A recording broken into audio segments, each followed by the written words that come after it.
Who saw the title and thought that I'd be covering this one? Yeah, that's right. It's time to stir the cultural soup with our dicks because we're talking about games that caused controversy upon their release, but today look about as threatening as a warm bath. Back in the day, it was easy to get a ride out of the media and parents up and down the country, but we're much harder to shock now, thanks desensitization and the constant grind of life. However, let's look at some cats with claws that are now just pussy, shall we? With this in mind, I'm Jules from WhatCulture.com, and these are 8 controversial video games that are insanely tame today. Number 8, Doom.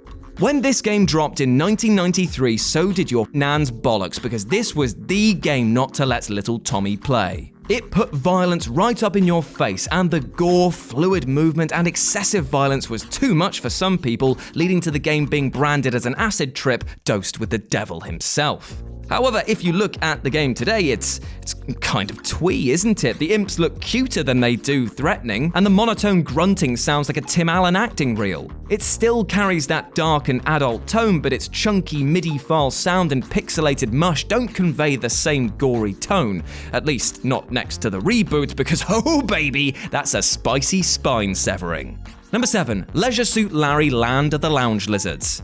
Western culture is often critiqued for normalizing hyper-violence in media while lambasting anything remotely sexual. You can show brains being splattered up against a wall, but you can't show my splatter after your mum has given me brain. There's my one per list. Yet that didn't stop Sierra, who tried to challenge these limitations with the 1987 release of Leisure Suit Larry: Land of the Lounge Lizards. Fuck my tongue. With its adult tone and sleazy graphics, it garnered a massive backlash from the media. Today, however, it looks as primitive as Captain Caveman, and the women about as attractive thanks to the outdated graphics. And we've seen much more explicit sex in games, even from mainstream titles. Number 6, Death Race. This one is actually quite impressive, seeing how it managed to irk people with minimal spec graphics. I am all about that efficient triggering. If you've never played Death Race, then it's a game about running over people who have turned into cannibalistic monsters. To be honest, you'd be hard-pressed to tell what's going on with this, as the sprites are so low in detail. Yet it came under the brunt of parental and political anguish because of its violent setting. Looking at it today, I think I've seen more offensive things typed using calculators than this. Number 5, Carmageddon.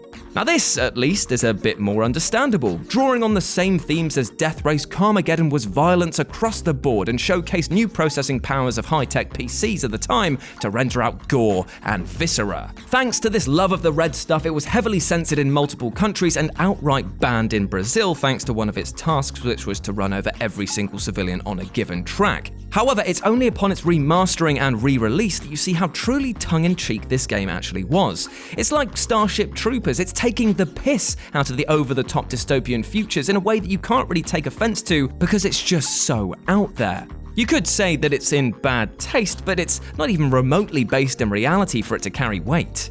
Number 4, Chiller. Here's the first instance of me being able to see why people were upset upon launch of this game. In 1986, this would have been more than a little disturbing, as for a light gun game in arcades, this is pretty graphic, tasking the player to flay skin off on-screen targets. People got up in arms about this game, but it was actually a product of the growing desire for gory material shown in the mass screenings of slasher films around the time. Today, this thing looks so crude that it's almost comical, and if it were given an ESRB rating in the here and now, it would most likely only get teen for tame as f***. Number 3, Night Trap. Now, I'm a recent Night Trap convert. I never got to play it growing up, literally because my parents refused to buy me that game that gone done and got all the bad media coverage. And upon loading it up recently, I only have one thing to say. Are you guys serious?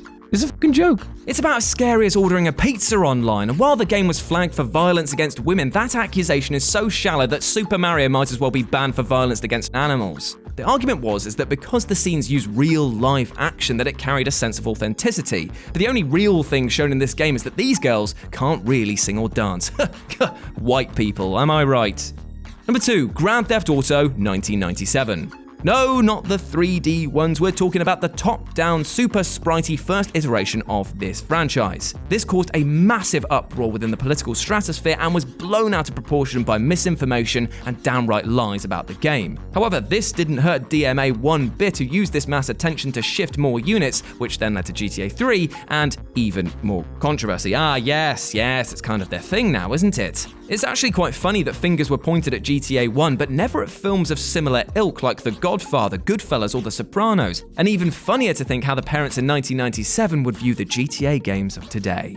And number 1, Mortal Kombat 1992. It couldn't have possibly been anything else, could it? As 1992's Mortal Kombat might be one of the most publicly vilified games to ever exist. It offered some of the most visceral gameplay available at the time, and the digitized actors utilized by the game made the whole thing feel incredibly realistic. Well, as realistic as a man who turns into a dragon can be. However, it's absolutely archaic by today's standards, and the game that kick-started off the ESRB rating system pales in comparison to the mutilation on display in current titles, especially within its own franchise. Mortal Kombat 10 seems infinitely more real and disgusting, and truth be told, it still makes me squirm every once in a while. Then I just remember that these are video games. They could never possibly affect me, and I go about my drug-taking, your mum dating, alcohol-fueled day. Absolute bliss.